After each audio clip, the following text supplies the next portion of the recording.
By election ಅಲ್ಲಿ BJP ಸೋತು ಸುಣ್ಣ ಆಗಿದ್ದು ದಾವಣಗೆರೆಯಲ್ಲಿ ಕಾಂಗ್ರೆಸ್ ಕಾರ್ಯಕರ್ತರು ವಿಜಯೋತ್ಸವವನ್ನ ನಡೆಸಿದ್ದಾರೆ. ಮಾಗಾನಹಳ್ಳಿ ರಸ್ತೆ ಸರ್ಕಲ್ ಅಲ್ಲಿ ಪಟಾಕಿಯನ್ನ ಸಿಡಿಸಿ ಸಿಹಿ ಹಂಚಿ ಸಂಭ್ರಮಿಸಿದ್ದಾರೆ.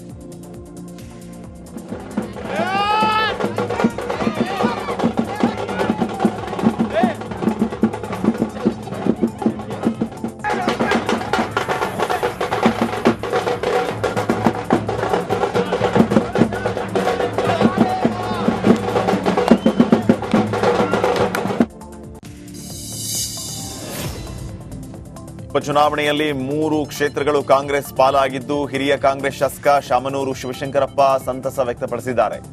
ದಾವಣಗೆರೆಯಲ್ಲಿ ಮಾತನಾಡಿದ ಅವರು 3 ಸ್ಥಾನ ಕಾಂಗ್ರೆಸ್ಗೆ ನೀಡಿದ್ದು ಸಂತಸದ ವಿಚಾರ, ಅಲ್ಲದೆ ಸರ್ವೆಗಳು 3 ಪಕ್ಷಕ್ಕೆ ಒಂದೊಂದು ಸ್ಥಾನ ಅಂತ ಹೇಳಿದ್ರು. ಸಮೀಕ್ಷೆಯನ್ನ ರಾಜ್ಯದ ಜನ ಸುಳ್ಳು ಮಾಡಿದ್ದಾರೆ ಅಂತ ಹೇಳಿದರು.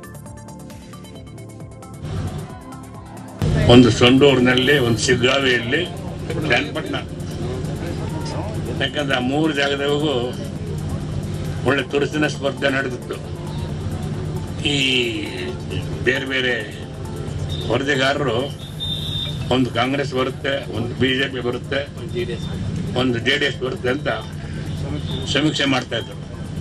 ಆ ಸಮೀಕ್ಷೆ ಎಲ್ಲ ಬರೆದೋಗಿ ಅತಿ ಹೆಚ್ಚಿನ ಅಂತರದಿಂದ ಇವತ್ತು ಕರ್ನಾಟಕದ ಜನತೆ ಕಾಂಗ್ರೆಸ್ ಅನ್ನು ಗೆಲ್ಲಿಸಿ ಅಂತ ಹೇಳಿ ತಪ್ಪಾಗಲಾರದು ಅಂತ ಒಂದು ಒಳ್ಳೆಯ ಕೆಲಸ ಕೂಡ ಗೊತ್ತಾಗಿದೆ. ಬೈ ಎಲೆಕ್ಷನ್ ಅಲ್ಲಿ ಕಾಂಗ್ರೆಸ್ 3 ಸ್ಥಾನ ಗೆದ್ದ ಬೆನ್ನಲ್ಲೇ ಸಚಿವ ಜಮೀರ್ ಅಹಮದ್ ಸಂತಸವನ್ನ ವ್ಯಕ್ತಪಡಿಸಿದ್ದಾರೆ. ಈ ಬಗ್ಗೆ ಪ್ರತಿಕ್ರಿಯಿಸಿರುವಂತಹ ಅವರು, ಮೊದಲೇ ನಾನು 3 ಕ್ಷೇತ್ರ ಗೆಲ್ತೀವಿ ಅಂತ ಹೇಳಿದ್ದೆ, ಅಲ್ಲದೆ ನಾನು ಹೇಳಿಕೆ ಕೊಟ್ಟಿದ್ದು ಇದೇ ಮೊದಲಲ್ಲ.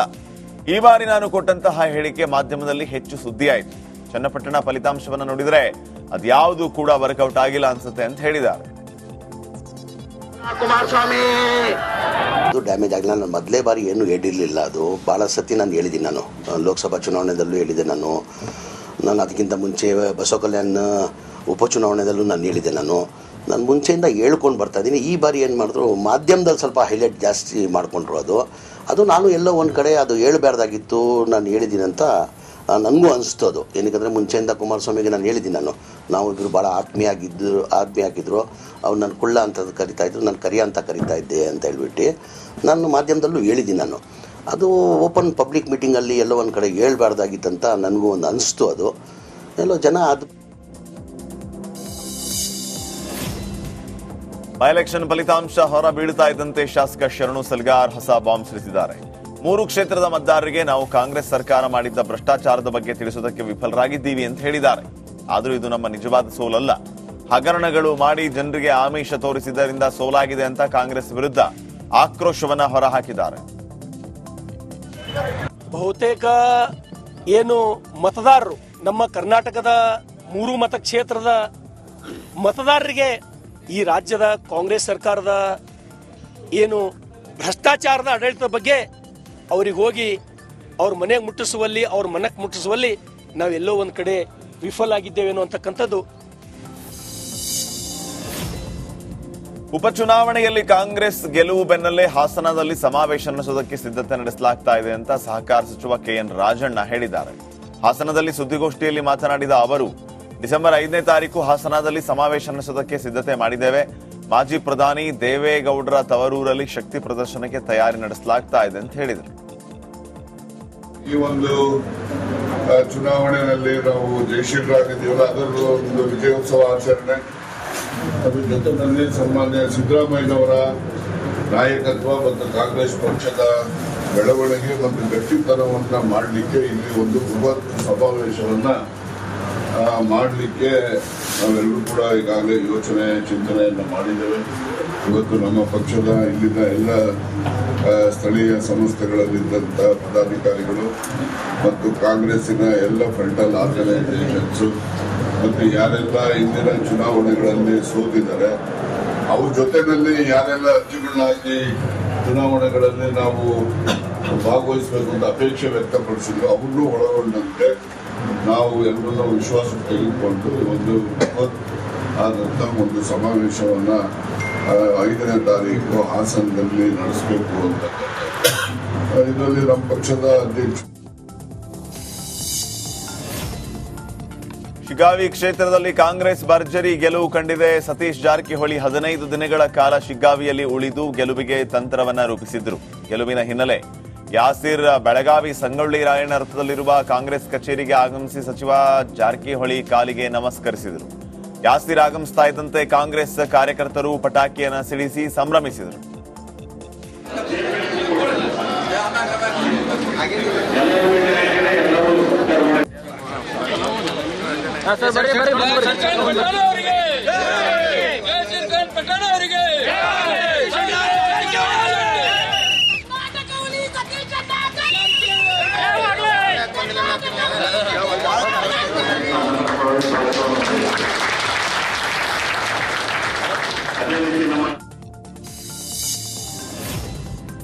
ಉಪಚುನಾವಣೆಯ ಫಲಿತಾಂಶದ ಹಿನ್ನೆಲೆ ಸರ್ಕಾರಿ ಕಾರ್ಯಕ್ರಮದಲ್ಲೂ ಬಿಜೆಪಿ ಕಾಂಗ್ರೆಸ್ ನಾಯಕರ ಮಾತಿನ ಜುಗಲ್ಬಂದಿ ನಡೆದಿದೆ.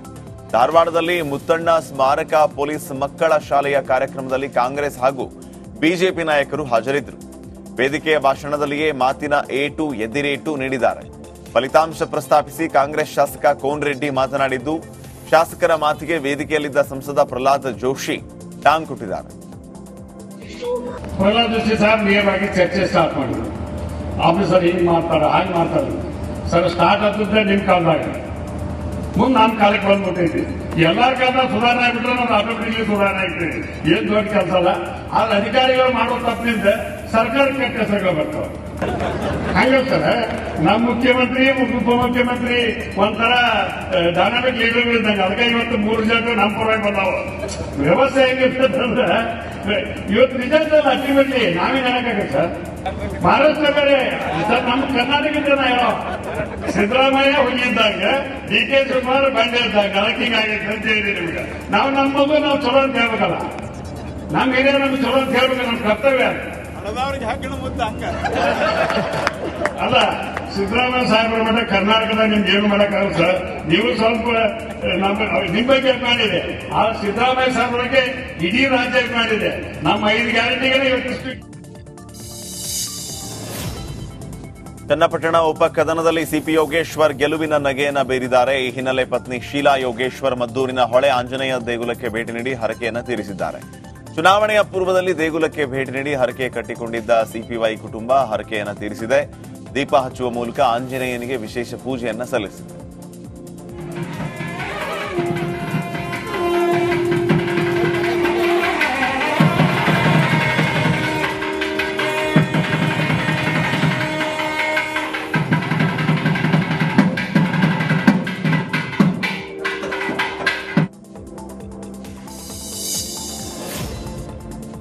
ಪತಿ ಸಿಪಿ ಯೋಗೇಶ್ವರ್ ಗೆಲುವಿನ ಬಗ್ಗೆ ಪತ್ನಿ ಶೀಲಾ ಯೋಗೇಶ್ವರ್ ಸಂತಸವನ್ನ ವ್ಯಕ್ತಪಡಿಸಿದ್ದಾರೆ. ಕಷ್ಟದ ಸಂದರ್ಭದಲ್ಲಿ ಮಾತೃಪಕ್ಷ ಕೈ ಹಿಡಿದಿದೆ. ಚನ್ನಪಟ್ಟಣ ಜನ ಆಶೀರ್ವಾದದಿಂದ ಗೆದ್ದಿದ್ದಾರೆ. ನನ್ನ ಪತಿಯ ಜನ್ಮಭೂಮಿ ಹಾಗೂ ಕರ್ಮಭೂಮಿ ಎರಡೂ ಚನ್ನಪಟ್ಟಣ. ಪತಿಯ ಜನಸೇವೆ ಗುರುತಿಸಿ ಜನ ಕೈ ಹಿಡಿದಿದ್ದಾರೆ, ಆಶೀರ್ವಾದ ಮಾಡಿದ್ದಾರೆ. ಸಾಕಷ್ಟು ಅಭಿವೃದ್ಧಿಯ ಬಗ್ಗೆ ಜನರ ನಿರೀಕ್ಷೆ ಇದೆ. ನಮ್ಮದೇ ಸರ್ಕಾರ ಇರುವುದರಿಂದ ಜನಸೇವೆ ಮಾಡಬಹುದು ಅಂತ ಹೇಳಿದ್ದಾರೆ. ಕೆಲಸನೇ ಆಗಿರ್ಬೋದು, ಆಮೇಲೆ ರಸ್ತೆಗಳು, ಆಮೇಲೆ ಕೆರೆಗಳಿಗೆ ಕೆಲವು ಕತ್ತೋಗಿರೋದು ಆ ಒಂದು ಕೆಲಸಗಳೇ ಆಗಿರ್ಬೋದು, ಆಮೇಲೆ ಜನರ ಕಷ್ಟ ಏನೇನಿದೆಯೋ ಅದನ್ನ ನಿವಾರಿಸ್ಬೋದು. ಯಾಕಂದ್ರೆ ನಮ್ಮ ಪಕ್ಷ ಅಧಿಕಾರದಲ್ಲಿ ಇರೋದು ಕಾರಣದಿಂದ ಎಲ್ಲ ಅಭಿವೃದ್ಧಿ ಕೆಲಸಗಳಾಗುತ್ತೆ. ಚನ್ನಪಟ್ಟಣ ಒಂದು ಅಭಿವೃದ್ಧಿ ಹಾದಿಯಲ್ಲಿ ಹೋಗುತ್ತೆ ಅನ್ನೋ ಬಸ್ ಸ್ಟ್ಯಾಂಡ್ ಕೆಲಸನೇ.